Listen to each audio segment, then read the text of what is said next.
What's going on, everybody? It's your boy Gage. Welcome to the channel. Today, I am excited to be taking a trip back in time in the Digimon trading card game.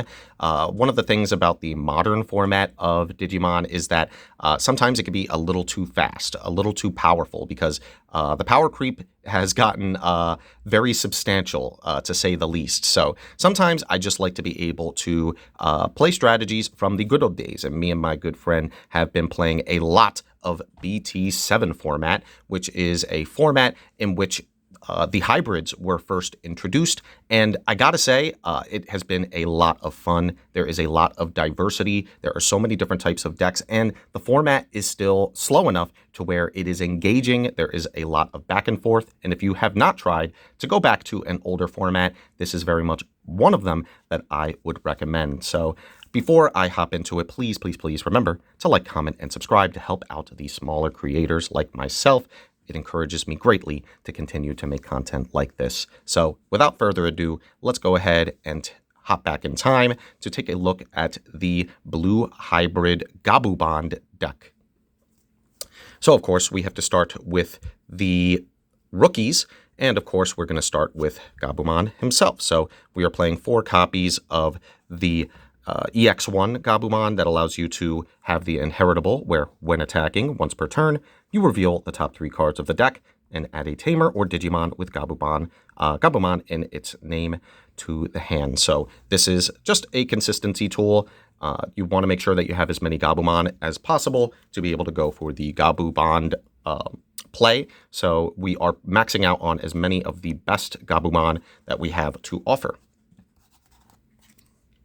I am also playing 4 copies of the BT6 Gabumon that says all turns when you play a tamer with Matt Ishida in its name, you gain a memory. So nice and simple. It allows you to make it so that you are being as efficient with your memory as possible, and that one memory can be a difference maker. It also has a really good inheritable of when attacking. If it has if this Digimon is Gabumon Bond of Friendship, you can unsuspend it. So one of the things about the Bond of Friendship is that you are going to be hitting for many checks, and having this Gabumon in particular underneath it allows you to continue to get as many swings as possible so that you can go for a big OTK push. So the 4 Gabumon from BT6 is highly recommended.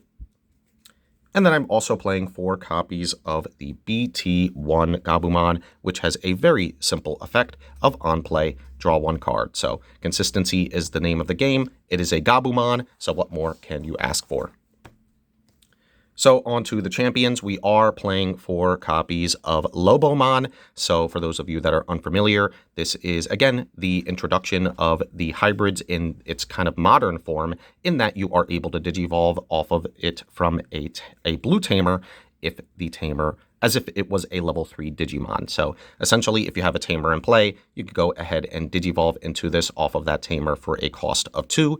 Very straightforward and self-explanatory, and it means that you are have many different ways of being able to strategize. You could either stack as many tamers as possible so that you have the ability to go and digivolve into hybrids so that you can these hybrid Digimon, so you can go and get some checks that way, or you could just be aggressive, and once you have tamers at your disposal, you can go ahead and just digivolve and get swings immediately. So that is the name of the game, is really just knowing when to be able to utilize and save up your tamers, because they are just as much of a resource in this format. So 4 copies of Lobomon is definitely recommended. And we are playing 4 copies of Kumamon, which again allows you to digivolve it off of a tamer as if it was a level 3 Digimon, but it also has a secondary ability where when digivolving, you could trash a Digivolution card from the bottom of one of your opponent's Digimon. So that is really strong because there are a lot of incredible inheritables off of the Digimon in this game. So being able to just say, you know what, I'm going to essentially make it so that one of your inheritables is no longer in play is very strong. So It allows you to go for board control in a moment where your opponent might not expect it, especially if it was that inheritable was key to their strategy. So Kumamon, a really good hybrid. Definitely want to play 4 copies.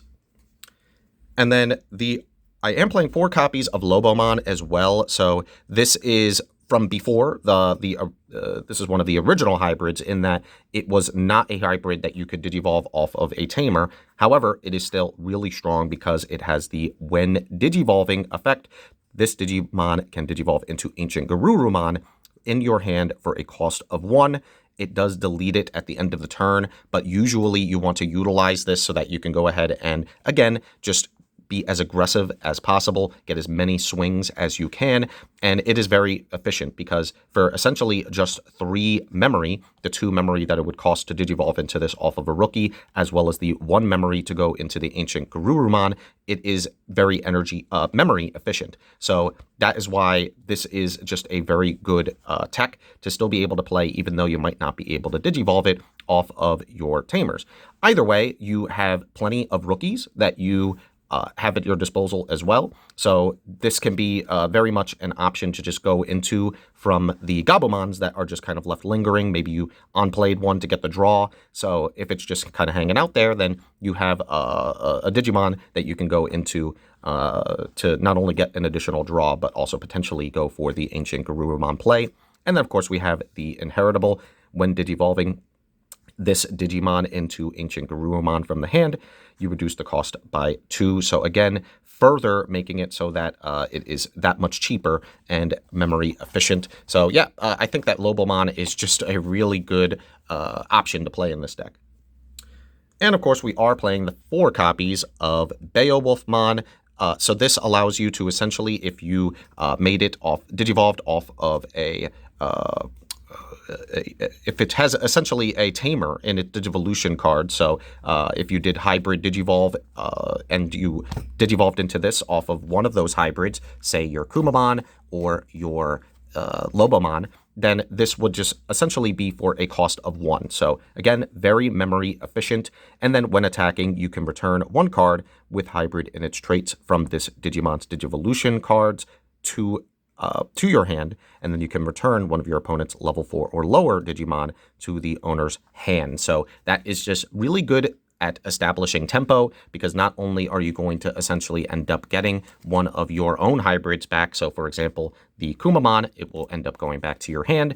You can then bounce something that your opponent has in play, say just a stray rookie or champion. So yeah, Beowulfmon is incredibly powerful, so you definitely want 4 copies. And as alluded to earlier, we are playing the Ancient Garurumon. I'm playing 4 copies of it to make sure that I can see it in tandem with my Lobomon.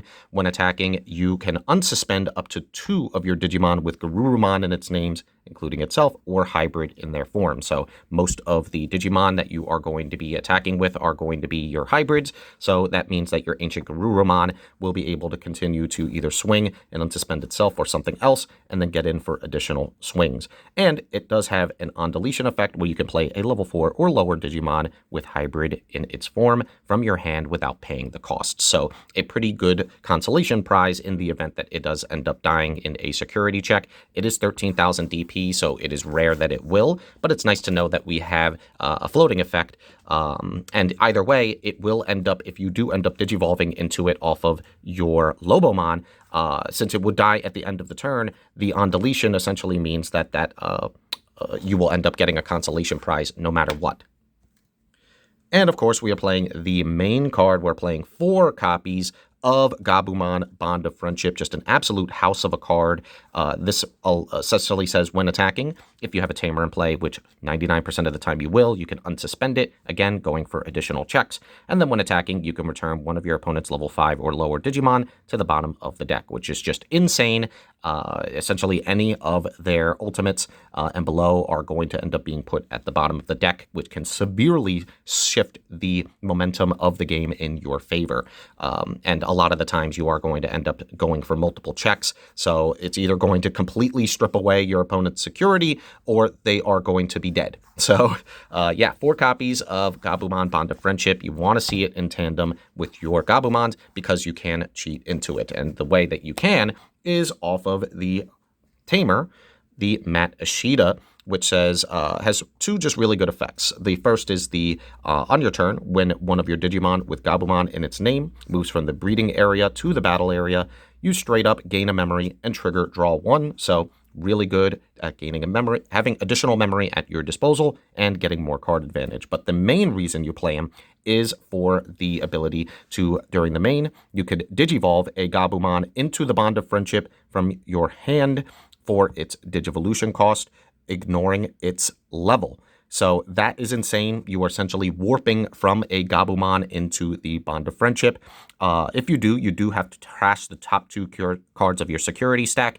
And if you have 1 or more security, you would have to delete it at the end of the turn. So again, this is risky because you really want to time it properly so that if you are going to go for the Bond of Friendship play, essentially you are either going to be either winning the game or very close to it. So, and again, it's a tamer. So even if you don't end up going for the Bond of Friendship play, you still have it as an ability to essentially Digivolve into your hybrids if necessary.